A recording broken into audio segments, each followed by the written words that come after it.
안녕하세요. 편안한 밤을 위한 이야기꾼입니다.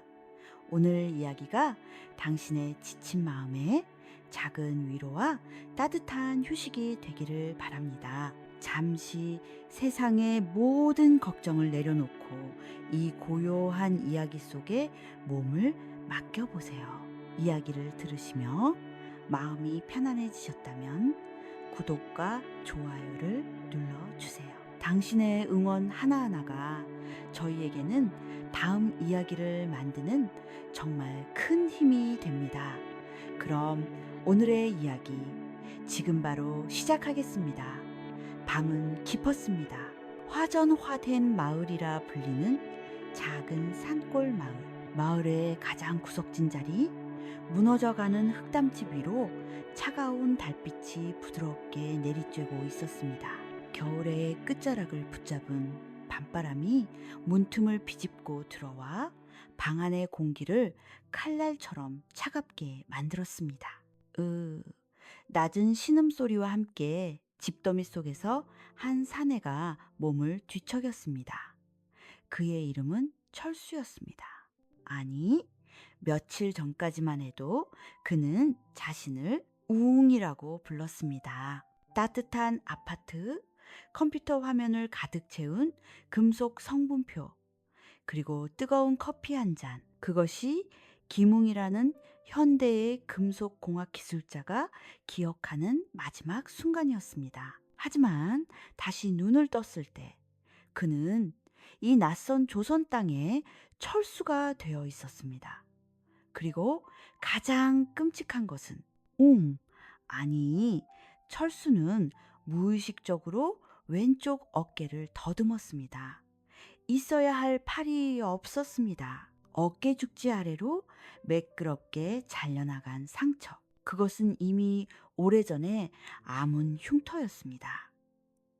차가운 흙바닥에 냉기가 등을 파고들었습니다. 철수는 얇은 호티브를 끌어당겼지만 바람을 막아주기엔 역부족이었습니다. 그는 눈을 감았습니다. 그러자 철수의 기억이 파도처럼 밀려왔습니다. 화전 마을의 외톨이. 마을 대장간을 운영하던 아버지가 불의의 사고로 돌아가시고 그 사고에서 자신은 왼쪽 팔을 잃었습니다. 사람들은 그를 폐인이라 불렀고 불길한 놈이라 수군거렸습니다. 17 팔 하나 없는 사내 아이에게 세상은 가혹했습니다. 그는 마을의 온갖 굳은 일을 도맡아 하며 연명했습니다. 땔감을 나르고 물을 깃고 외양간을 치우는 일, 그 대가로 받는 것은 쉰밥 한 덩이와 사람들의 경멸 어린 시선뿐이었습니다. 특히 마을의 유일한 대장장이 박 대장장이의 멸시는 유독 심했습니다. 이놈아, 팔 하나로 망치질은커녕 풀무질이나 제대로 하겠느냐?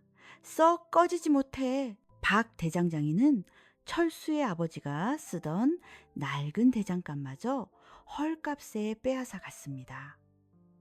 철수는 지금 아버지가 쓰던 대장간 옆 다 무너져가는 광에서 지내고 있었습니다. 춥다. 그리고 배가 고프다. 김웅이었을 때의 기억과 철수의 절망적인 현실이 뒤섞여 머릿속을 헤집었습니다. 그는 엔지니어였습니다. 이성적이고 합리적인 사고가 몸에 밴 사람이었습니다. 하지만 지금 그가 가진 것은 이 차갑고 배고프고 불구인 몸뚱이 하나뿐이었습니다.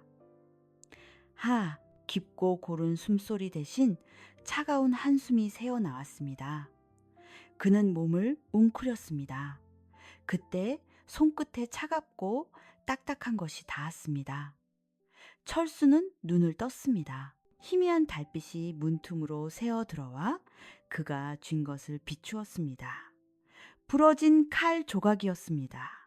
낮에 마을 어귀에서 주운 것이었습니다. 요즘 외국어가 출몰한다는 소문 때문에 마을 경비병들이 순찰을 돌다 부러뜨린 것 같았습니다. 철수는 눈을 가늘게 떴습니다. 본능이었습니다. 금속을 다루던 공학자의 본능. 그는 칼 조각의 부러진 단면을 달빛에 비추어 보았습니다. 집더미에서 일어나 앉는 것도 잊은 채였습니다. 이건 그의 눈이 빛났습니다. 부러진 단면은 거칠고 입자가 컸습니다. 전형적인 주철 캐스트 아이런의 파단면이었습니다. 탄소 함량이 너무 높아 이건 강철 캐스티 아니야. 그냥 무쇠피 가위를 대충 두드려 만든 거야. 이런 무기는 단단하기는 해도 충격을 받으면 엿가락처럼 부러집니다. 휘어지거나 버티질 못합니다. 경비병들이 쓰는 무기가 이 모양이라면 외구의 날카로운 칼과 부딪히는 순간 상상만 해도 끔찍했습니다. 누가 이런 무기를 만든 거지? 답은 뻔했습니다. 마을의 유일한 대장장이 박 대장장이었습니다. 그 자아 일부러 아니면 실력이 없어서. 철수는 차가운 칼 조각을 쥔 채 생각에 잠겼습니다. 머릿속이 복잡했습니다. 배고픔도 추위도 잠시 잊었습니다. 그는 무쇠에서 탄소를 제거하여 강철을 만드는 법을 알고 있었습니다. 뱃서머 뱃셈의 전로법, 평로법. 물론 이 시대에 그런 장비를 만들 수는 없습니다. 하지만 원리는 같았습니다. 고온의 쇠물에 공기를 불어넣어 과도한 탄소를 태워버리는 것. 팔이 하나뿐이다. 망치를 내리쳐 쇠를 단련하는 것은 불가능했습니다. 하지만 쇠를 재련하는 것은 흙으로 용광로를 만들고 풀무로 바람을 불어넣는 것은 할 수 있을지도 몰라. 그때였습니다. 바스락 흙담집 밖에서 아주 작은 소리가 들렸습니다. 철수는 숨을 죽였습니다. 짐승일까? 아니면 마을 사람일까? 바람 소리만 고요함을 채울 뿐 아무런 기척이 없었습니다. 철수는 천천히 집더미에서 몸을 일으켰습니다. 한쪽 발로 균형을 잡으며 일어나는 것은 생각보다 훨씬 힘들었습니다. 그는 조심스럽게 문으로 다가갔습니다. 낡은 문짝은 닫혀 있었지만 틈이 벌어져 있었습니다. 그리고 그 틈새 문 바로 앞에 작은 무언가가 놓여 있었습니다. 김이 모락모락 피어오르는 따뜻한 보리 주먹밥 한 덩이였습니다. 철수는 잠시 숨을 멈췄습니다. 이 차가운 절망 속에서 이토록 따뜻한 것이라니. 그는 문을 열 기력도 없이 문틈으로 손을 내밀어 주먹밥을 집어들었습니다. 따뜻한 온기가 손바닥을 통해 심장까지 전해지는 듯 했습니다. 누구일까? 철수는 어둠 속을 가만히 응시했습니다.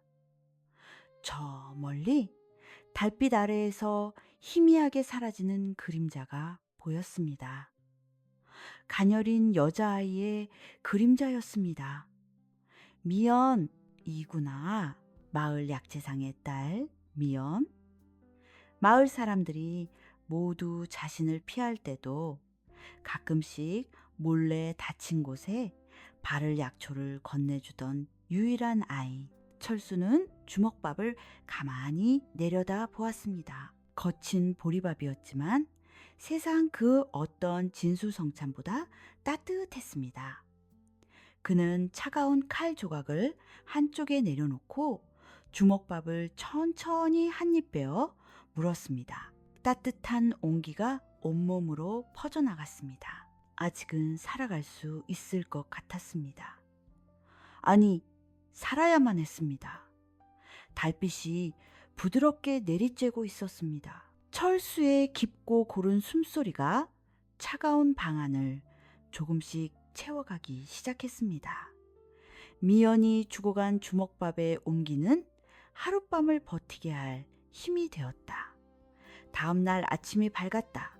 낡은 흙담집의 공기는 여전히 차가웠지만 철수는 더 이상 집더미 속에 웅크리고만 있지 않았다. 그는 한 팔로 힘겹게 몸을 일으켜 어젯밤 미연이 두고 간 그릇을 챙겨들었다. 마을은 평소보다 어수선했다. 밤사이 이웃마을이 왜구의 습격을 받았다는 흉흉한 소문이 아침 안개처럼 퍼져나갔다. 사람들의 얼굴에는 두려움이 서려 있었다. 마을 광장에서는 박 대장장이가 목소리를 높이고 있었다. 그는 새로 만든 창과 칼을 마을 경비병들에게 나누어 주며 거만하게 외쳤다. 자, 여기 번쩍번쩍한 새 무기다. 이 박 대장장이가 밤새 불을 때워 만든 것이다. 이걸로 외놈들의 목을 단숨에 베어버려라. 경비병들이 투박한 칼을 받아들었다. 칼날은 아침 햇살에 번쩍였지만 그 빛은 왠지 모르게 차갑고 얕아 보였다.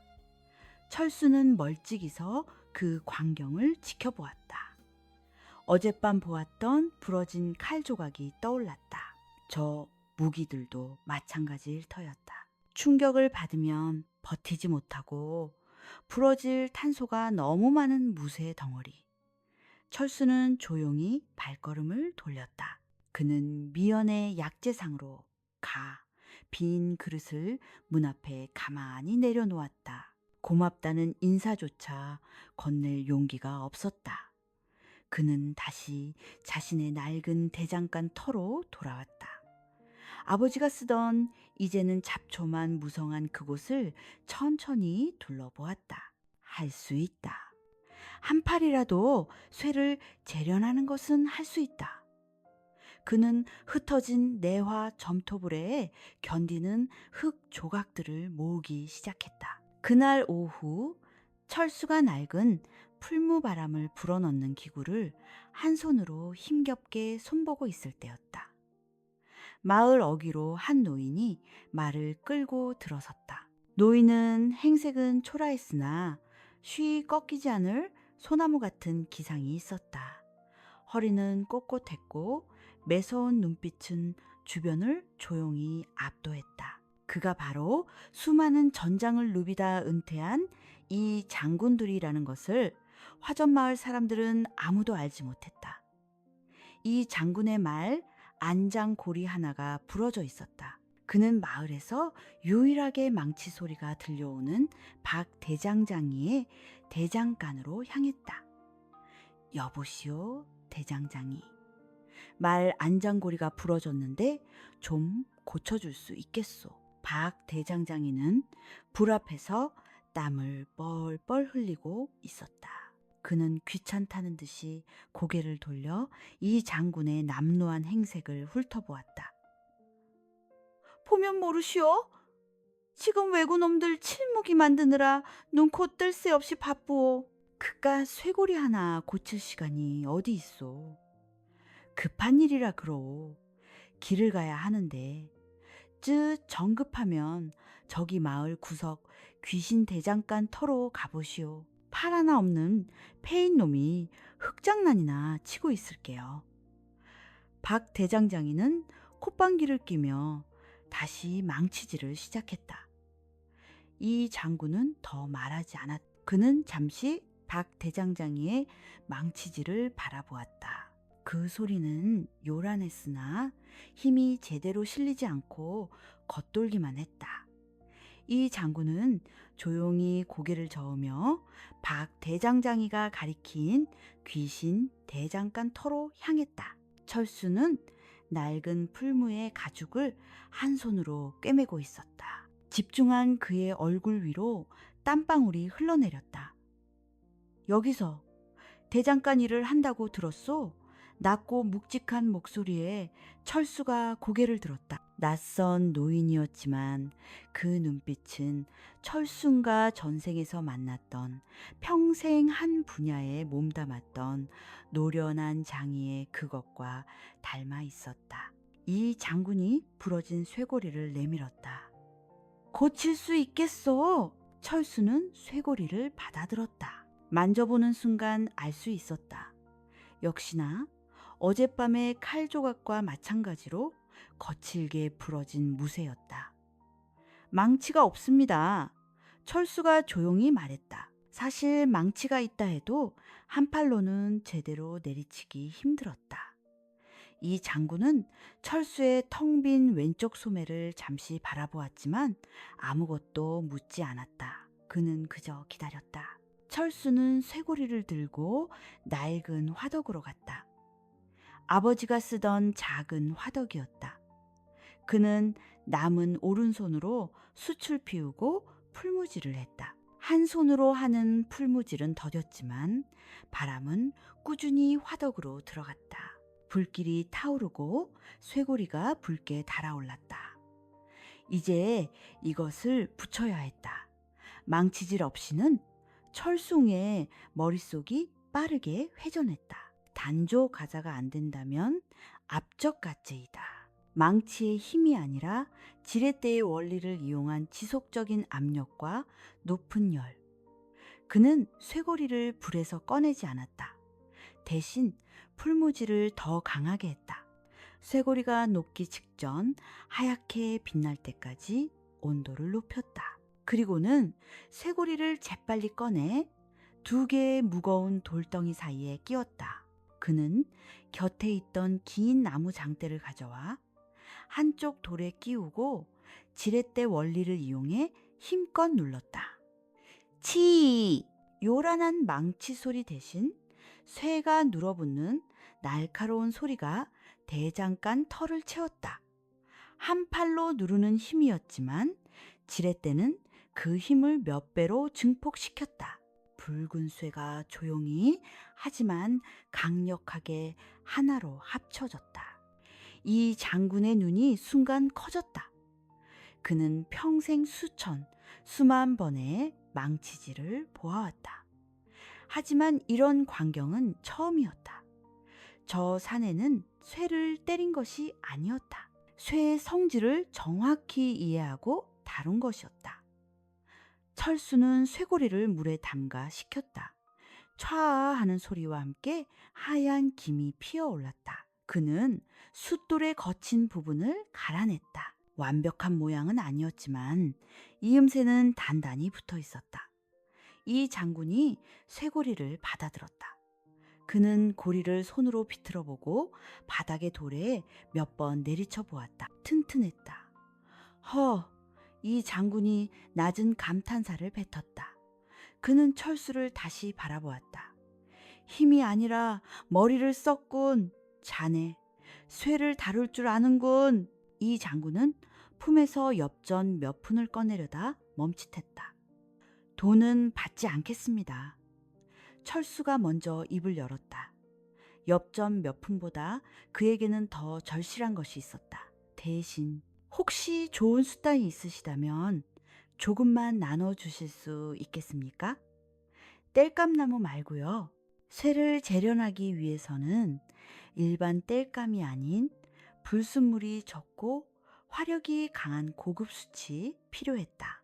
이 장군은 노인의 남루한 행색을 한 이 장군은 철수의 눈을 깊이 들여다 보았다. 그 눈에는 절망이나 체념이 아닌 무언가를 갈망하는 뜨거운 불씨가 숨어 있었다. 수치라! 알겠소! 기다리시오! 이 장군은 고쳐진 쇠고리를 들고 말없이 떠났다. 철수는 그가 떠난 자리를 가만히 바라보았다. 마음이 차분해졌다. 시냇물이 졸졸 흐르는 소리가 들려왔다. 어젯밤처럼 춥지만은 않았다. 낡은 화덕에 남은 작은 불씨가 따뜻한 온기를 내뿜고 있었다. 이 장군이 떠난 뒤 철수는 한동안 그가 사라진 길목을 바라보았다. 숯을 가져다 주겠다. 그 말은 단순한 약속 이상으로 들렸다. 그것은 알 수 없는 희망의 불씨처럼 철수의 차가운 마음을 조금이나마 덮여주었다. 그날 밤 철수는 잠을 이루지 못했다. 달빛이 부드럽게 흙담집을 비추고 있었지만 그의 머릿속은 뜨거운 쇳물처럼 복잡하게 끓어올랐다. 만약 그 노인이 정말 좋은 숯을 가져온다면 나는 무엇을 해야 하는가? 그가 가진 지식은 이 시대의 것이 아니었다. 김홍의 기억 속에는 강철을 만드는 수백 가지 방법이 잠들어 있었다. 그는 아버지가 쓰던 낡은 대장간 털을 떠올렸다. 화덕, 풀무, 모루. 하지만 그것들은 모두 쇠를 두드려 단련하기 위한 도구였다. 아니야, 단조가 아니다. 내게는 팔이 하나뿐이다. 그는 자신의 텅 빈 왼쪽 소매를 바라보았다. 절망 대신 차가운 이성이 그 자리를 채웠다. 나는 쇠를 재련대 해야 한다. 무쇠에서 탄소를 태워 강철, 비거드를 만들어내야 한다. 그러기 위해서는 기존의 화덕으로는 어림도 없었다. 훨씬 더 높은 온도, 그리고 쇠를 녹일 용광로와 그 안에 강제로 바람을 불어넣을 장치가 필요했다. 다음 날부터 철수는 달라졌다. 그는 더 이상 마을 사람들의 눈치를 보며 웅크리지 않았다. 그는 아버지가 남긴 대장간터에서 조용히 움직이기 시작했다. 그는 먼저 강가로 향했다. 한 팔로 지게를 지는 것은 고역이었지만 그는 묵묵히 강바닥에 질 좋은 점토를 파내어 날랐다. 불에 견디는 내와 점토였다. 저 패인 놈이 또 뭘 하는 거야? 흙장난이라도 하려나 보지. 쯧쯧. 마을 사람들이 수군거렸지만 철수는 아무것도 듣지 못하는 사람처럼 흙만 날랐다. 그의 목표는 오직 하나, 전로를 만드는 것이었다. 물론 이 시대의 재료로 현대식 전로를 만들 순 없었다. 하지만 원리는 같았다. 쇠를 녹일 도가니, 그리고 그 밑에서 공기를 불어넣을 바람 구멍 솜포커. 그는 흙을 이기고 돌을 쌓고 다시 흙을 발랐다. 한 손으로 흙을 개고 쌓아 올리는 일은 더디고 고됐다. 해가 뜨고 지는 것을 잊은 채 철수는 며칠 밤낮으로 흙과 씨름했다. 그의 손은 온통 물집이 잡히고 터졌지만 용광로의 형태는 서서히 잡혀갔다. 어른 키의 절반만 한 투박하지만 단단한 흙가마였다. 그리고 사흘째 되던 날 해질녘 약속했던 노인이 다시 나타났다.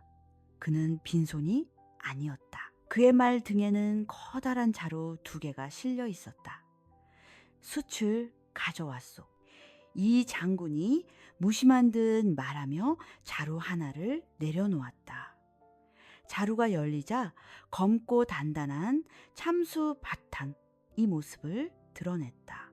일반 뗄나무 숯과는 비교도 안 되는 최고의 화력을 내는 숯이었다. 그리고 이 장군은 다른 자루도 끌어내렸다. 쿵 하는 무거운 소리와 함께 땅바닥에 내려진 것은 울퉁불퉁하고 시커먼 쇠덩어리였다. 이것은 선철이요, 쓸모없어 버려진 무쇠 덩어리지. 철수의 눈이 빛났다. 그가 바로 원했던 것, 탄소 함량이 높은 무쇠, 즉 강철의 재료였다. 이 장군이 철수가 며칠간 만든 흙가마를 바라보았다. 기괴한 모양새였다. 이것이 무엇이오? 쇠를 녹이는 곳입니다. 철수가 짧게 답했다. 쇠를 녹여 무엇을 하려고 강하게 만들 것입니다. 이 장군은 더 묻지 않았다. 그는 이 팔 하나 없는 젊은이가 무언가 보통과 다른 일을 꾸미고 있음을 직감했다. 좋소. 이 쇠로 무언가를 만들어낸다면 그때 다시 오겠소. 이 장군은 숯과 쇠를 남겨두고 다시 호련히 떠났다. 밤이 찾아왔다. 마을에는 평화가 깃들었지만 철수의 대장간 터는 이제 고요하지 않았다. 철수는 이 장군이 가져다 준 참숯을 흙가마 용광로 안에 채워 넣었다. 그리고 그 위에 무쇠 덩어리를 올렸다. 그는 낡은 풀물을 용광로 아래쪽 바람 구멍에 연결했다. 이제부터가 시작이었다. 철수는 오른팔로 힘껏 풀무지를 시작했다. 훅, 훅 더디지만 강한 바람이 흙가마 속으로 빨려 들어갔다. 참수치 불꽃을 일으키기 시작했다. 처음에는 붉은 빛이었던 불꽃이 풀무질이 계속되자 점차 푸른 빛을 띠며 타올랐다. 용광로 안의 온도가 무섭게 올라가고 있었다. 1시간, 2시간. 철수의 온몸은 땀으로 젖었다. 한 팔로 하는 풀무질은 체력을 몇 배로 소모시켰다. 하지만 그는 멈추지 않았다. 그때였다. 붉게 달아오르기만 하던 무쇠 덩어리가 마침내 가장자리부터 녹아내리기 시작했다. 기뭉의 지식이 맞았다. 이제부터다. 공기를 불어넣어 탄소를 태워야 한다. 그는 풀무지를 더욱 거세게 했다. 후, 바람이 끓는 쇳물 속으로 파고들었다. 용광로 입구로 시뻘건 불꽃과 함께 검은 연기가 뿜어져 나왔다. 쇠 안에 있던 과도한 탄소와 불순물들이 타오르는 것이었다. 철수는 숨을 죽인 채 불꽃의 색깔을 지켜보았다. 전생의 엔지니어처럼 그는 불꽃의 색으로 온도를 읽고 튀는 불똥으로 성분을 가늠했다. 그의 모습은 마치 불의 신에게 제사를 지내는 주술사처럼 경건했다. 얼마나 지났을까? 검은 연기가 잦아들고 불꽃이 눈부신 백색에 가까워졌다. 지금이다. 철수는 풀무지를 멈췄다. 그리고 용광로 아래쪽에 만들어둔 작은 구멍을 쇠꼬챙이로 뚫었다. 황홀한 광경이 펼쳐졌다. 검붉은 무쇠가 아닌 태양처럼 밝고 눈부신 오렌지색 쇳물이 가느다란 줄기가 되어 흘러나왔다. 철수가 미리 준비해둔 흙으로 만든 거푸집 안으로 깨끗하게 정련된 강철이 흘러들어갔다. 철수는 땀으로 범벅이 된 채 바닥에 주저앉았다. 숨이 턱까지 차올랐다. 성공이었다. 이 조선 땅에서 이 불구의 몸으로 강철을 만들어낸 것이었다. 그는 거푸집 안에서 서서히 식어가는 쇳덩이를 바라보았다. 마음이 차분해졌다. 저 괜찮으십니까? 그때 등 뒤에서 작고 조심스러운 목소리가 들려왔다. 철수가 놀라 돌아보았다. 미연이었다. 그녀는 물이 담긴 표주박을 든 채 걱정스러운 눈으로 그를 바라보고 있었다. 밤새 불빛이 꺼지지 않고 이상한 소리가 들려서 혹시 무슨 일이라도 생기신 줄 알고 미연은 땀에 젖은 철수와 그가 만든 이상한 흙가마 그리고 바닥에 흐른 쇳물 자국을 번갈아 보았다. 철수는 아무 말도 하지 못했다. 그저 그녀가 내미는 물을 받아들었다. 시원한 물이 목구멍을 타고 흘러내렸다. 이것은 무엇입니다? 미연이 흙가마를 가리키며 물었다. 불입니다. 쇠를 녹이는 불. 위험해 보입니다. 몸도 성치 않으신데 미연의 목소리에는 진심 어린 걱정이 담겨 있었다. 철수는 그녀를 가만히 바라보았다. 이 마을에서 유일하게 자신을 페인이 아닌 사람으로 봐주는 이였다. 괜찮습니다. 고맙습니다. 철수가 어렵게 입을 열었. 미연은 엷은 미소를 지었다. 조심하십시오. 그녀는 빈 표주박을 들고 다시 어둠 속으로 조용히 사라졌다. 철수는 식어가는 쇳덩이를 바라보았다.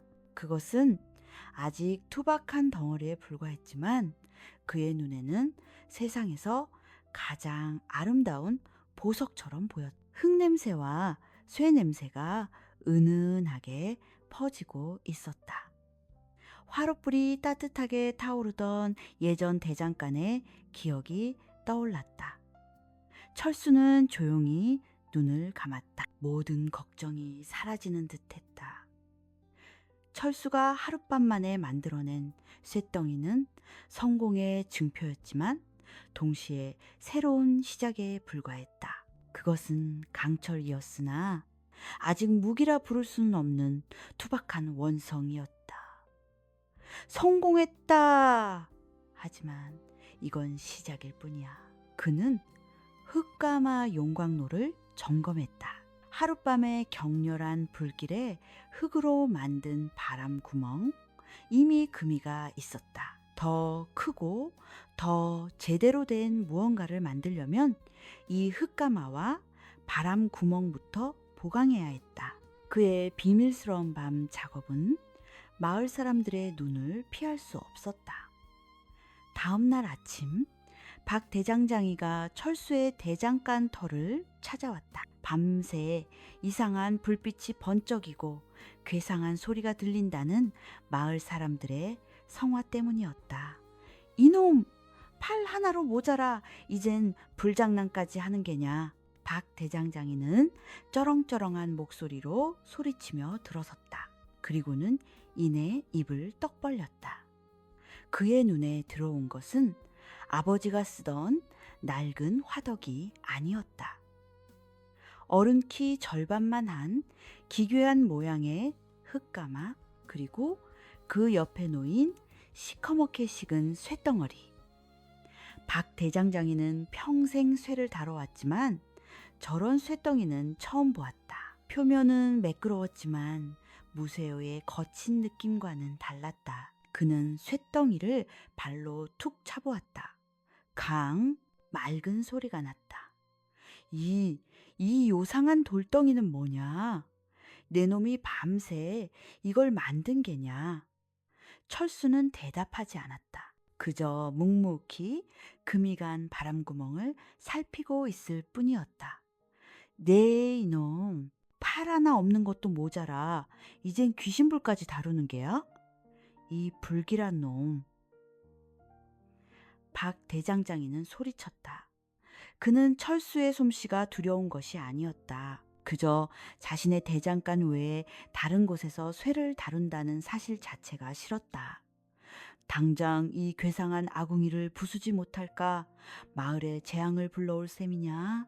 박 대장장이는 마을로 달려가 사람들을 선동했다. 여러분, 그 페인놈이 귀신불을 다루고 있어. 밤새 괴상한 불을 피워 요상한 돌을 만들었단 말이오. 저놈이 마을의 왜구보다 더한 재앙을 끌어들일 것이오. 왜구 출몰 소식에 잔뜩 겁에 질려 있던 마을 사람들은 박 대장장이의 말에 쉽게 동요했다. 아니, 팔 하나도 모자라서 이젠 어쩐지 밤새 불길이 치솟는다 했어. 사람들은 철수의 대장간 터를 멀리서 바라보며 수군거렸다. 그들은 철수를 더욱 노골적으로 피하기 시작했다. 마치 역병 환자라도 되는 듯이. 하지만 철수는 그들의 시선에 아랑곳하지 않았다. 전생의 엔지니어였던 그는 목표 앞에서 타인의 시선 따위는 무시하는 데 익숙했다. 더 단단한 뇌와 점토가 필요해. 이 흙으로는 더 높은 온도를 버틸 수가 없어. 그의 첫 번째 시련은 사람들의 편견이 아니었다. 그것은 재료의 한계였다. 그는 다시 강가로 나가 다른 흙을 파왔지만 결과는 마찬가지였다. 바람 구멍을 만들어 불을 지피면 얼마 못 가 높은 열에 금이 가고 부서졌다. 강철을 만들기 위한 1500도가 넘는 고열을 견뎌낼 흙을 찾는 것은 이 시대에서는 불가능에 가까워 보였다. 철수는 땀을 닦으며 주저앉았다. 부서진 흙 조각들이 그의 발밑에 나뒹굴었다. 마음이 조급해졌지만 그는 깊고 고른 숨을 내쉬려 애썼다. 그는 며칠 동안 흙을 이기고 굽고 부수는 일을 반복했다. 그런 철수의 모습을 미연은 며칠째 몰래 지켜보고 있었다. 그녀는 철수가 사람들의 손가락질을 받으면서도 왜 저렇게 흙과 씨름하는지 알 수 없었다. 하지만 그의 눈은 포기한 사람의 눈이 아니었다. 그날 저녁, 철수가 또다시 실패한 흙 파이프 조각을 보며 망연자실해 있을 때였다. 철수 씨, 미연이 작은 바구니를 들고 조심스럽게 다가왔다. 철수가 고개를 들었다. 이것 혹시 도움이 될까 하여. 미연이 내민 것은 짙은 회백색의 아주 고운 흙 반죽이었다. 이것은 무엇입니까? 아버지가 귀한 약재를 다릴 때 쓰시는 약탕관을 만드는 흙입니다. 아주 뜨거운 불에도 좀처럼 금이 가지 않는다고 하셨습니다. 그녀의 아버지는 이름난 약재상이었다. 며칠 밤낮으로 고아야 하는 귀한 약을 다룰 때 일반 옹기는 열을 견디지 못하고 깨지기 일쑤였다. 이것은 그가 특별히 구에다 쓰는 불에 아주 강한 약토였다. 철수홍의 눈이 번쩍 뜨였다. 그는 흙을 조금 떼어 손가락으로 만져보았다. 입자가 지극히 곱고 찰기가 대단했다. 이건 카올린? 아니, 그의 버금가는 네와도 나이호드를 가진 점토다. 그는 미연을 바라보았다. 이것 정말 고맙습니다. 부디 조심하십시오. 사람들의 말이 너무 곱지 않습니다. 미연은 걱정스러운 눈빛을 남기고 다시 총총히 사라졌다. 철수는 다시 힘을 냈다. 그는 미연이 가져다 준 귀한 흙으로 새로운 바람 구멍을 빚기 시작했다. 흙은 그의 손에 착 감겼다. 그는 흙가마에 금이 간 부분도 그 흙으로 꼼꼼히 메웠다. 그리고 다시 밤이 찾아왔다. 철수는 두 번째 재련을 준비했다. 이번에는 시험이 아니었다. 칼을 만들기 위한 완벽한 강철을 뽑아내기 위한 실전이었다. 그는 숯과 무쇠를 흙가마에 채워 넣었다. 그리고 새롭게 만든 바람 구멍에 풀물을 연결했다. 후, 풀무질이 시작되자 전과는 다른 소리가 났다. 바람이 새지 않고 강력하게 용광로의 심장부로 빨려 들어가는 소리였다. 부! 미연의 흙은 과연 대단했다. 불길이 치솟아도 바람 구멍은 붉게 달아오를 뿐 금이 갈 기미가 보이지 않았다. 온도는 첫 번째 시도보다 훨씬 빠르고 높게 올라갔다. 철수는 불꽃의 색깔에 모든 신경을 집중했다. 붉은색에서 오렌지색으로. 그리고 마침내 눈을 멀게 할 듯한 백색의 불꽃이 뿜어져 나왔다. 탄소가 격렬하게 타오르고 있었다. 그의 온몸은 용광로의 열기로 익어가는 듯 했지만 그의 정신은 얼음장처럼 차가웠다. 바로 지금이다. 그는 정확한 순간에 풀무질을 멈추고 쇳물 구멍을 뚫었다. 지난번보다 훨씬 더 밝고 깨끗한 쇳물이 폭포수처럼 쏟아져 나왔다. 이번에는 칼의 형태를 잡을 수 있는 길쭉한 거푸집이었다. 촤!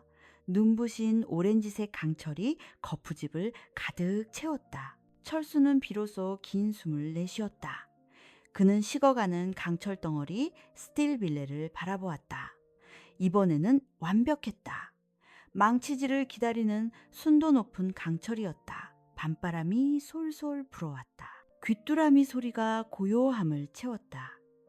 철수는 뜨거운 흙가마 옆에 앉아 조용히 식어가는 강철을 바라보았다. 그 무엇도 그의 마음을 흔들 수 없는 깊은 평온이 밀려왔다. 밤이 지나고 길쭉한 거푸집 안에서 완벽하게 식은 강철 덩어리가 모습을 드러냈다.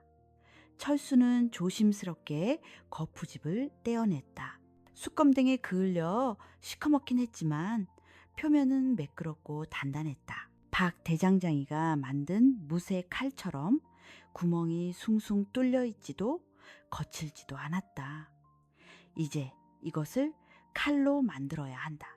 재련공은 끝났지만 이제 단조가 남았다. 강철을 불에 달구고 두드려서 형태를 잡는 과정. 이것이야말로 두 팔이 온전한 대장장이에게도 고된 작업이었다. 철수는 낡은 화덕에 다시 불을 지폈다. 이번에는 강철을 녹일 필요가 없으니 아버지가 쓰던 작은 화덕으로도 충분했다. 그는 강철 덩어리를 화덕에 넣고 오른팔로 풀무질을 했다. 불길이 솟아오르고 강철 덩어리가 서서히 붉게 달아올랐다. 그는 달아오른 쇳덩이를 집게로 꺼내어 모루 위에 올렸다. 그리고 망치를 들었다. 쿵! 오른팔 하나로 내리치는 망치질은 힘이 제대로 실리지 않았다. 쇳덩이는 캉 하는 맑은 소리를 낼 뿐 거의 형태가 변하지 않았다. 강철은 무쇠보다 훨씬 더 단단하고 질겼다. 안 되겠어. 이 방법으로는. 그는 망치를 내려놓았다. 그는 며칠간 고민했던 방법을 쓰기로 했다. 수력 스릴을 이용한 자동망치, 물레방아 대장간이었다. 하지만 지금 당장 그것을 만들 수는 없었다. 우선은 지렛대다. 그는 다시 쇠를 달구었다. 그리고 모루 옆에 설치해둔 긴 나무 장대를 이용한 지렛대 앞찾기에 쇠를 물렸다. 그가 온 체중을 실어 장대를 누르자 지익 소리와 함께 강철이 아주 조금씩, 하지만 확실하게 눌리며 얇아지기 시작했다. 망치로 때리는 것이 아니라 지렛대로 누르는 방식. 더디고 땀이 비오듯 했지만 강철은 서서히 칼의 형태를 갖추어 가기 시작했다. 그는 시간 가는 줄 몰랐다. 쇠를 달구고 누르고 다시 달구고 누르기를 반복했다. 그러다 일이 터졌다. 붉게 달아오른 쇠를 지렛대에 물리려던 순간 쇠가 집게에서 미끄러졌다. 쿵! 쇠는 바닥에 떨어지지 않고 다행히 모루에 걸쳤다. 하지만 그 순간 쇠를 잡으려던 철수의 오른팔 손등 위로 뜨거운 불똥이 세차게 튀었다. 아! 철수는 이를 악물었다. 살같이 타들어가는 고통이 밀려왔다. 그는 재빨리 옆에 있던 물통에 손을 담갔다. 치익 소리와 함께 아픔이 밀려왔다. 손등이 금세 붉게 부어오르며 커다란 물집이 잡혔다. 그는 고통을 참으며 작업을 계속하려 했지만 오른팔에 힘이 들어가지 않았다. 유일하게 남은 팔이었다. 그는 바닥에 주저앉았다. 식은땀이 흘렀다. 모든 것이 끝난 것만 같았다. 고작 칼 한 자루 만들지 못하고. 철수 씨, 그때 다급한 목소리가 들려왔다. 미연이었다. 그녀는 언제부터 지켜보고 있었는지 작은 약 상자를 들고 황급히 그에게 달려왔다. 손을 다치셨지 않습니까? 그녀는 철수의 손을 보고 울상이 되었다. 그녀는 재빨리 약 상자에서 하얀 사기 그릇을 꺼내 그 안에 있던 차가운 연고를 듬뿍 떠서 철수의 상처에 발랐다. 화기를 다스리는 귀한 약초 연고였다. 철수는 아무 말도 하지 못했다. 그저 자신의 손등에 조심스럽게 약을 바르는 미연의 고운 손을 바라볼 뿐이었다. 흙먼지 하나 없는 희고 가느다란 손가락이었다. 어찌 이리 무모하십니까? 그러다 큰일 나시면. 미연의 목소리가 작게 떨렸다. 그것은 꾸짖음이었지만 그 안에는 깊은 걱정이 담겨 있었다. 괜찮습니다. 괜찮긴요. 이렇게 심한 화상을 입으셨는데. 그녀는 준비해온 깨끗한 붕대로 그의 손을 정성스럽게 감쌌다. 그녀의 머리카락이 숙인 고개 위로 흘러내려 희미한 등불 빛에 반짝였다. 흙냄새와 약초 냄새가 은은하게 섞여 퍼졌다. 붕대를 다 감은 미연은 그제야 철수가 만들던 것을 바라보았다. 모루 위에 놓인 아직 투박하지만 날렵한 형태를 갖춘 쇳덩이. 이것이 그 흙가마에서 나온 돌입니까? 강철입니다. 미연은 조심스럽게 강철 덩어리 가까이 다가갔다. 표면은 매끄럽고 검은빛 속에서 은은한 빛이 감돌았다. 박 대장장이가 만든 시커먼 무쇠 칼과는 비교할 수 없는 기품 같은 것이 느껴졌다. 참 곱습니다. 돌인데도 비단결 같습니다. 그녀는 감탄하며 말했다. 두 사람은 잠시 말없이 앉아 있었다. 낡은 대장간 터에는 화덕에 남은 불씨가 타닥타닥 타는 소리만이 고요함을 채웠다. 밤바람이 솔솔 불어와 두 사람의 땀을 식혀주었다. 철수는 자신의 손에 감긴 붕대를 바라보았다. 그리고 미연을 바라보았다. 이 차갑고 가혹한 세상에서 자신에게 손을 내밀어준 유일한 온기였다. 철수는 천천히 몸을 일으켰다. 그리고 아까 작업하다 남은 아주 작은 강철 조각을 집어들었다. 그는 상처 입지 않은 손가락으로 집게를 잡고 강철 조각을 불에 달구었다. 그리고는 모루 위에 올려놓고 작은 망치로 조심스럽게 두드리기 시작했다. 캉! 캉! 캉! 아픈 손을 쓸 수 없어. 그저 망치를 떨어뜨리는 수준이었지만 작은 쇠붙이를 다루기엔 충분했다. 미연은 그가 무엇을 하는지 숨죽여 지켜보았다. 철수는 쇠를 누르고 갈고 다시 불에 달구기를 반복했다. 그의 이마에는 다시 땀방울이 맺혔다. 얼마나 지났을까? 철수는 마지막으로 쇠붙이를 물에 담가 칙! 하는 작은 소리가 났다. 그가 손을 폈을 때 그 위에는 바늘 한 개가 놓여 있었다. 아주 작고 가늘지만 끝이 날카롭게 살아있는 강철 바늘이었다. 철수는 아무 말 없이 그것을 미연에게 내밀었다. 미연은 놀라 눈을 크게 떴다. 그녀는 조심스럽게 바늘을 집어들었다. 달빛에 비친 바늘은 은처럼 빛났다. 그녀는 평소 쓰던 무쇠 바늘을 떠올렸다. 그것들은 쉽게 휘어지고 금방 무뎌졌다. 하지만 이 바늘은 손끝에서부터 단단함과 날카로움이 느껴졌다. 이것은 철수가, 이 팔 하나 없는 사내가 저 기괴한 흙가마와 불 속에서 고통을 참아가며 만들어낸 첫 번째 결과물이었다. 미연은 철수를 바라보았다. 철수는 여전히 말이 없었다. 그저 땀에 젖은 얼굴로 묵묵히 그녀를 바라보고 있었다. 그 순간 미연은 모든 것을 이해했다. 이것은 단순한 바늘이 아니었다. 그것은 그의 마음이었다. 고맙다는 말, 미안하다는 말, 그리고 당신을 믿는다는 나의 마음에 대한 대답이었다. 미연의 눈시울이 뜨거워졌다. 그녀는 바늘을 소중하게 감싸 쥐었다. 고맙습니다. 정말 고맙습니다. 그녀는 당신을 믿습니다. 라고 말하지 않았다.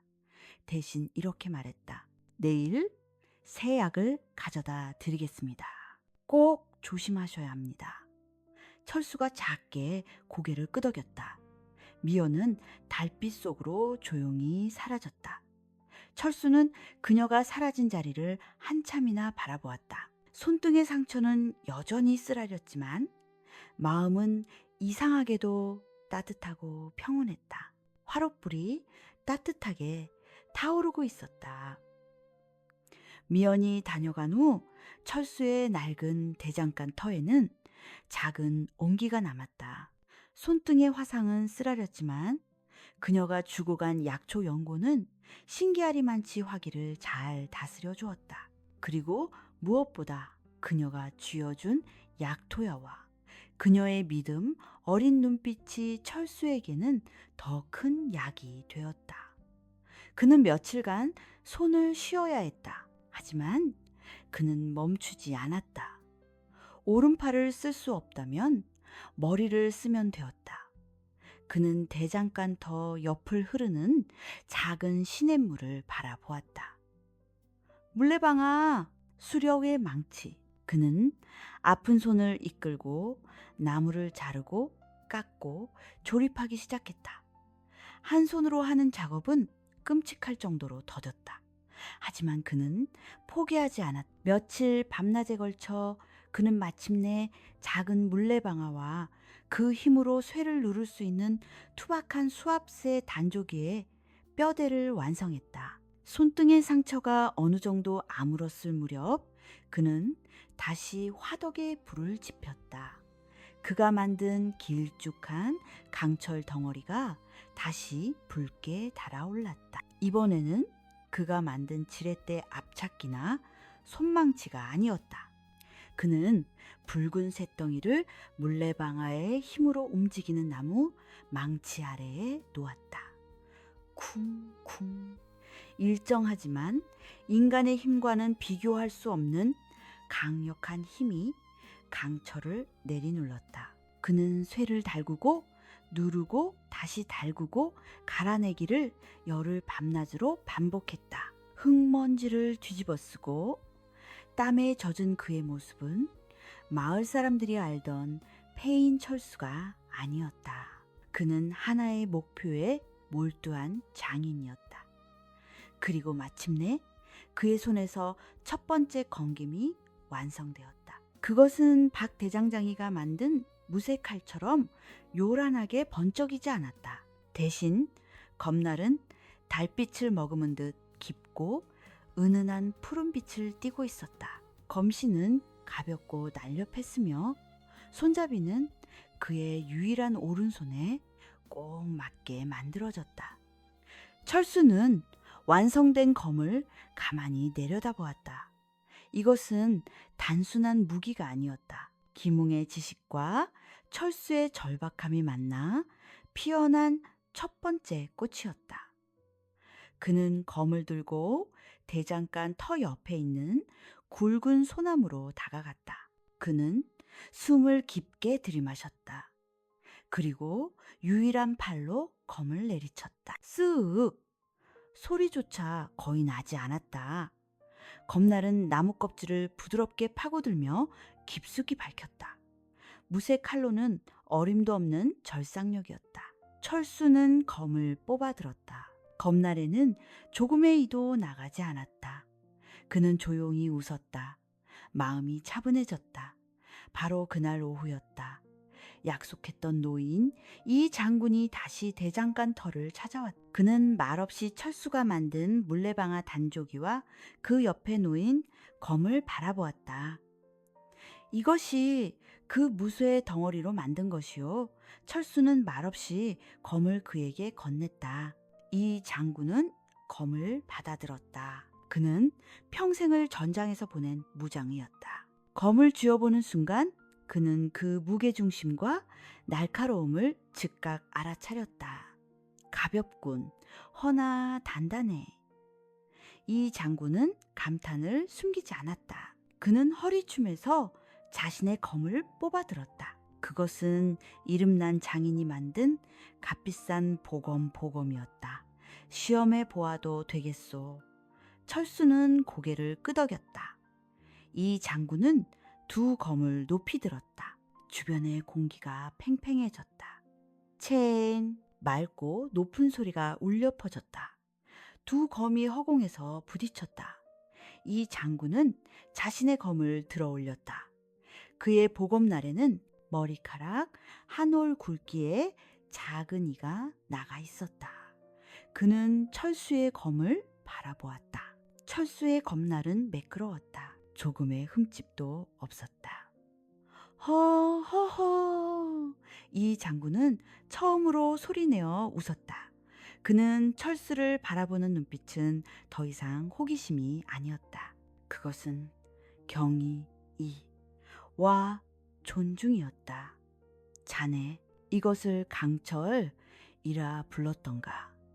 예, 이런 물건을 이 팔 하나로 이 낡은 대장간에서 어찌.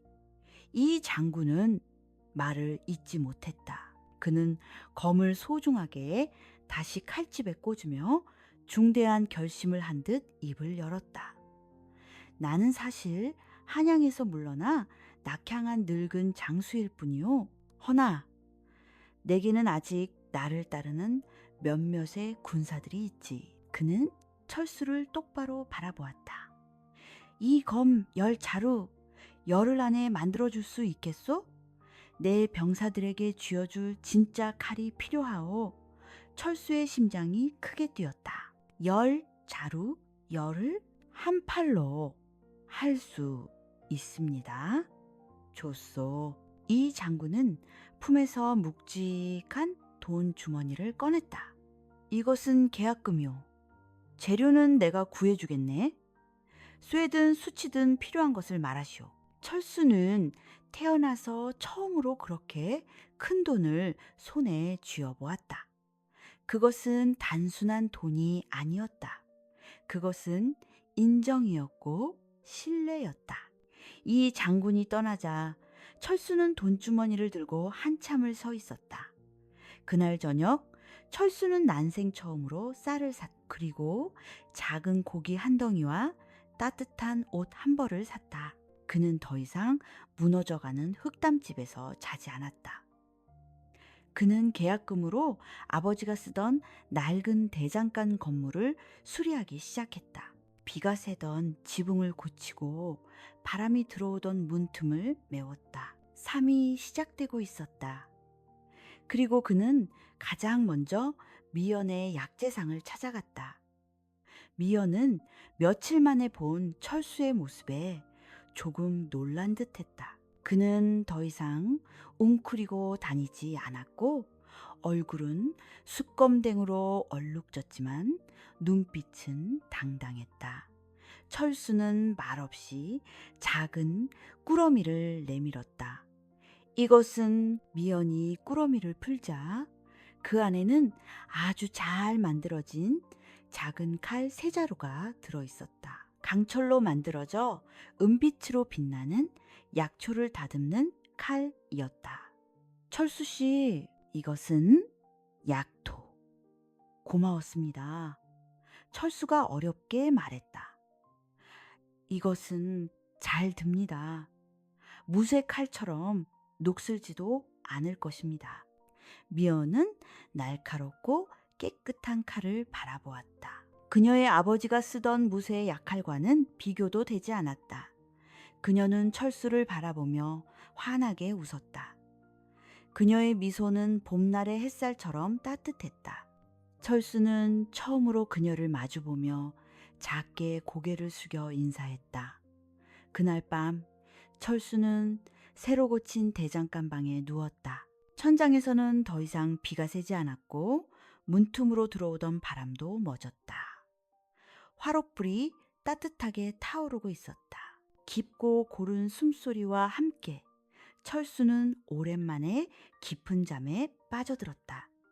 이 장군의 독촉이 없어도 철수의 손은 멈추지 않았다. 열흘의 기한은 짧았지만 그는 잠을 줄여가며 쇠를 다듬었다. 미연이 매일같이 가져다주는 따뜻한 밥과 약초 덕분에 그의 화상 입은 손은 빠르게 회복되었다. 그리고 무엇보다 그의 곁에는 이제 혼자서도 묵묵히 돌아가는 물레방아 단조기가 있었다. 쿵쿵쿵. 시냇물을 받아 돌아가는 물레방아는 지치지 않는 거인의 팔처럼 밤낮으로 강철을 두드렸다. 철수는 그저 붉게 달군 강철을 물리고 식히고 다시 달구는 일에만 집중하면 되었다. 그가 만든 흑가마 용광로는 밤마다 붉은 빛을 토해내며 새로운 강철을 쏟아냈다. 맑고 깨끗한 쇳물은 거푸집 안에서 차갑게 식어 단단한 검의 재료가 되었다. 마을 사람들은 이제 감히 그를 폐인이라 부르지 못했다. 밤마다 붉게 타오르는 철수의 대장간은 더 이상 귀신불이 아니었다. 그것은 마을을 지켜줄 무언가가 태어나는 신성한 불빛처럼 보이기 시작했다. 사람들은 멀리서 그 불빛을 바라보며 조용히 두려움과 경외감을 동시에 느꼈다. 박 대장장이는 속이 탔다. 웬 늙은이가 나타나 그 페인놈에게 돈을 주고 칼을 주문했다는 소문, 그리고 그 칼이 자신의 것과는 비교도 안 된다는 소문이 그의 귀를 괴롭혔다. 팔 하나 없는 놈이 만든 칼이 좋아봐야 얼마나 좋다고. 다 늙은이의 허풍일 뿐이야. 그는 애써 태어난 척했지만 자신의 대장간을 찾는 손님이 뜸해진 것을 느낄 수 있었다. 그리고 약속한 열흘째 되는 날, 철수는 밤을 꼬박 새워 마지막 검을 숫돌에 갈고 있었다. 그의 오른팔은 강철처럼 단단해져 있었고 그의 눈은 맑은 물처럼 고요했다. 마침내 10자루의 강철 검대이 완성되었다. 검은 투박한 나무 칼집에 담겼지만 그 안에서 뿜어져 나오는 서늘한 기운은 감출 수 없었다. 햇빛을 받자 검날은 박 대장장이의 무쇠칼처럼 그저 번쩍이는 것이 아니라 깊은 물처럼 푸른빛을 머금고 있었다. 이 장군이 약속한 시간에 맞춰 대장간을 찾아왔다. 그는 완성된 10자루의 검을 훑어보았다. 흠잡을 데 없는 솜씨였다. 수고했네. 자네는 약속을 지켰어. 이 장군은 만족스러운 듯 고개를 끄덕였다. 그리고는 마을 광장을 향해 말했다. 마을 사람들, 그리고 경비병들은 모두 광장으로 모이시오. 오늘 여러분에게 진짜 무기가 무엇인지 보여줄 것이오. 이 장군의 목소리는 크지 않았지만 전장을 호령하던 장수의 위엄이 담겨 있어 마을 사람들 모두를 광장으로 불러 모았다. 박 대장장이도 자신이 만든 무쇠칼을 든 경비병들도 그리고 철수와 미연도 광장에 모였다. 광장 한가운데에는 제사상만큼이나 굵은 통나무가 세워져 있었다. 이 장군은 먼저 박 대장장이를 불렀다. 박 대장장이 자네가 마을을 지키기 위해 만든 최신 무기를 경비병에게 주어 저 나무를 베어보게 하게. 박 대장장이는 어깨를 으쓱하며 나섰다. 그는 자신이 가장 공들여 만든 번쩍이는 무쇠칼을 경비병에게 쥐어주었다. 자, 보시오. 이 박 대장장이의 솜씨를 경비병이 칼을 높이 치켜들었다. 에이, 기합 소리와 함께 칼이 통나무를 내리쳤다. 캉!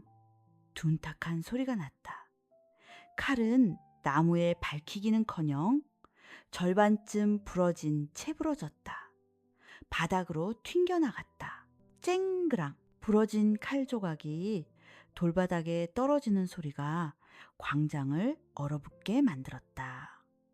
마을 사람들의 얼굴이 하얗게 질렸다.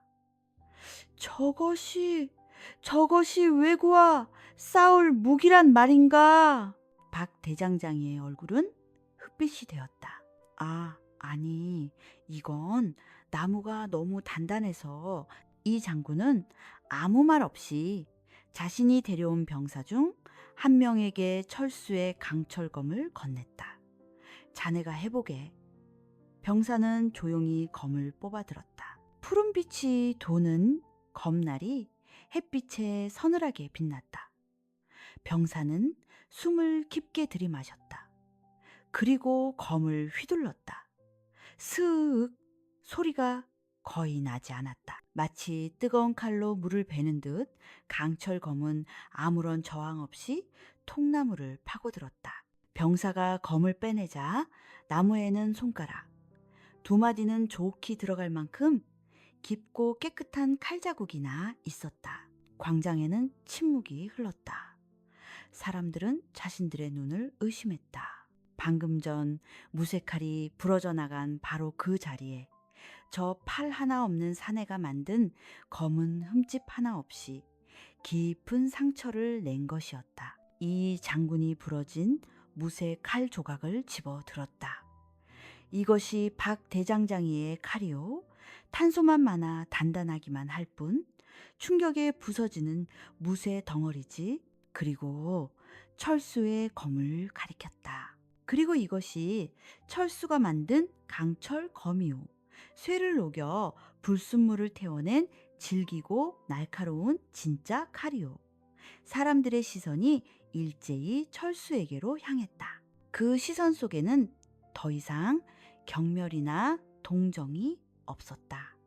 그것은 놀라움과 믿기지 않는다는 표정, 그리고 깊은 경외감이었다. 철수는 그 모든 시선 앞에서 그저 묵묵히 서 있었다. 그는 뽐내지 않았고 뽐내지 않고 웃지도 않았다. 그는 그저 자신이 해야 할 일을 했을 뿐이었다. 박 대장장이는 사람들의 시선을 견디지 못하고 부러진 칼 조각을 내버려 둔 채 군중 속으로 비틀거리며 사라졌다. 그날 이후 마을 사람들 중 몇몇이 조심스럽게 철수를 찾아왔다. 저 호미가 부러졌는데 낫이 무뎌져서. 철수는 말없이 그들의 농기구를 받아들었다. 그는 강철을 녹여 부러지지 않고 오래가는 호미와 낫을 만들어 주었다. 사람들은 고개를 숙여 진심으로 감사했다. 미연은 멀리서 그 모습을 지켜보며 조용히 미소 지었다. 밤이 되자 철수의 대장간에는 다시 불이 켜졌다. 쿵쿵 물레방아 소리가 밤의 고요함 속으로 규칙적으로 울려 퍼졌다. 그 소리는 이제 마을 사람들에게 불안한 소음이 아니었다. 그것은 마을을 지켜주는 든든한 심장 소리, 평화의 소리였다. 철수의 대장간이 마을의 중심이 된 지 한 달쯤 지났을까. 쿵 쿵 물레방아 대장간 소리는 이제 화정화된 마을 사람들에게 자장가와도 같았다. 그 소리가 들리는 한 그들은 안전했다. 하지만 그 평화는 그날 밤 날카로운 징소리와 함께 깨졌다. 왜구다! 왜구가 쳐들어왔다. 마을 어귀에서 망을 보던 경비병의 다급한 외침이 고요한 밤 공기를 찢었다. 사람들은 공포에 질려 문을 걸어 잠갔다. 이 장군이 침착하게 외쳤다. 모두 두려워 마라. 경비병들은 모두 광장으로 집결하라. 달빛 아래 수십 명의 외구 워카, 섬뜩한 칼빛을 번뜩이며 마을로 쏟아져 들어왔다. 그들은 이미 여러 마을을 약탈한 기세로 잔뜩 의기양양해 있었다. 죽여라, 훔쳐라. 외구의 두목이 칼을 휘두르며 달려들었다. 이 장군의 지휘 아래 강철 검공으로 무장한 10명의 경비병이 그들 앞을 막아섰다. 저항해봤자 외구의 칼이 경비병의 강철 검을 향해 사납게 날아들었다. 그때 광장을 가득 채운 것은 비명소리가 아니었다. 챙강, 아주 맑고 날카로운 쇠에 부딪히는 소리가 울려 퍼졌다. 극! 외구는 자신의 손을 내려다보았다. 그의 칼이 부러져 있었다. 마치 얼음 조각처럼. 이게 어찌된 챙강, 쨍그랑. 광장 곳곳에서 같은 소리가 울려 퍼졌다. 10명의 경비병이 휘두른 강철검에 부딪힌 왜구들의 칼은 추풍낙엽처럼 부러지고 깨지고 튕겨나갔다. 그들의 칼 역시 박 대장장이가 몰래 빼돌린 무쇠무쇠이거나 그와 별반 다를 바 없는 조악한 철이었던 것이다. 왜구들은 공포에 질렸다. 그들의 무기가 저 한 팔뿐인 대장장이의 검 앞에서 맥을 추지 못했다. 마치 귀신에 홀린 듯했다. 도망쳐라! 저놈들의 무기는 요물이다. 사기가 꺾인 왜구들은 무기가 부러지자 겁에 질려 허둥지둥 마을을 빠져나가기 시작했다. 달아나기 시작했다. 경비병들은 그들을 깊이 쫓지 않았다. 이 장군의 목적은 살생이 아니라 마을을 지키는 것이었기 때문이다. 전투는 그렇게 허무할 정도로 싱겁게 끝이 났다. 날이 밝자 이 장군은 경비병들과 함께 광장에 흩어진 부러진 칼 조각들을 모았다. 그리고 그는 밤새 두려움에 떨며 숨어있던 박 대장장이를 끌어냈다. 이 장군이 부러진 왜구의 칼 조각 하나를 박 대장장이 앞에 던졌다. 저 칼에 찍힌 인장을 보아라. 박 대장장이의 얼굴이 사색이 되었다. 그것은 그가 몰래 왜구들에게 팔아넘긴 무기에 찍었던 그만의 인장이었다. 내 놈은 마을 사람들의 목숨을 담보로 적에게 무기를 팔아넘겼다. 네가 만든 조악한 무기로는 마을을 지킬 수 없음을 알면서도 오직 내 놈의 배만 채우려 했지. 이 장군의 목소리는 차갑게 가라앉았다. 마을 사람들은 분노했다. 하지만 이 장군은 칼을 뽑지 않았다. 이자를 죽이는 것은 자비일 뿐. 이자는 평생 자신이 지은 죄의 무게를 느끼며 살아야 한다. 이 장군은 박 대장장이의 모든 재산을 몰수하여 마을의 피해를 복구하는 데 쓰게 했다. 그리고 박 대장장이는 머나먼 북쪽 끝 소금광산으로 귀향을 보냈다. 다시는 화전마을의 흙을 밟지 못하도록.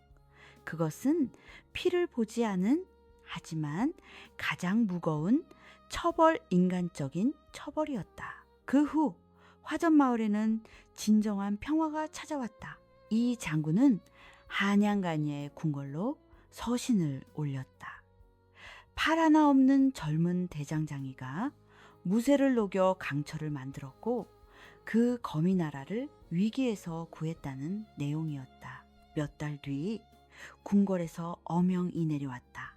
철수는 임금 앞에 불려갔고 그의 강철검을 시험해 본 임금은 크게 기뻐하며 그를 나라의 모든 무기를 관장하는 어용 대장장이, 즉 공장으로 임명했다. 철수는 궁궐에 머물지 않았다. 그는 임금의 윤허를 받아 자신의 고향인 화전마을에 나라에서 가장 큰 대장간을 세웠다. 마을은 철강지거의 중심지가 되어 번영하기 시작했다. 쿵! 울리던 물레방아 소리는 이제 전국에서 모여든 견습생들의 망치 소리와 어우러져 활기찬 교향곡이 되었다. 그리고 몇 해가 흘렀다. 달빛이 고요히 마당을 비추는 어느 늦은 밤, 이제는 제법 기품이 흐르는 관복, 차림의 철수. 이제 한쪽 팔이 없는 모습은 그에게 흉이 아니라 오히려 장인의 상징처럼 보였다가 고운 한복을 입은 그의 아내 미연미연과 함께 툇마루에 앉아 있었다. 두 사람의 앞에는 따뜻한 찻잔이 놓여 있었다. 오늘따라 달빛이 참 곱네요. 미연이 부드럽게 말했다. 철수는 말없이 고개를 끄덕이며 저 멀리 밤새도록 꺼지지 않는 대장간의 불빛을 바라보았다. 타닥타닥 수치 타는 소리와 쿵 쿵 물레방아 소리가 섞여 밤바람을 타고 은은하게 들려왔다. 그 소리는 시끄럽지 않았다. 오히려 세상 그 어떤 음악보다도 평화로웠다. 철수는 찻잔을 든 오른손 옆에 따뜻한 온기가 느껴지는 미연의 손을 가만히 바라보았다. 모든 것이 제자리를 찾은 듯 고요하고 평안한 밤이었다. 오늘 이야기는 여기까지입니다. 부디 따뜻하고 평안한 꿈 꾸시길 바랍니다. 구독과 좋아요 잊지 마시고 저희는 내일 밤 더 따뜻한 이야기로 다시 찾아뵙겠습니다. 안녕히 주무세요.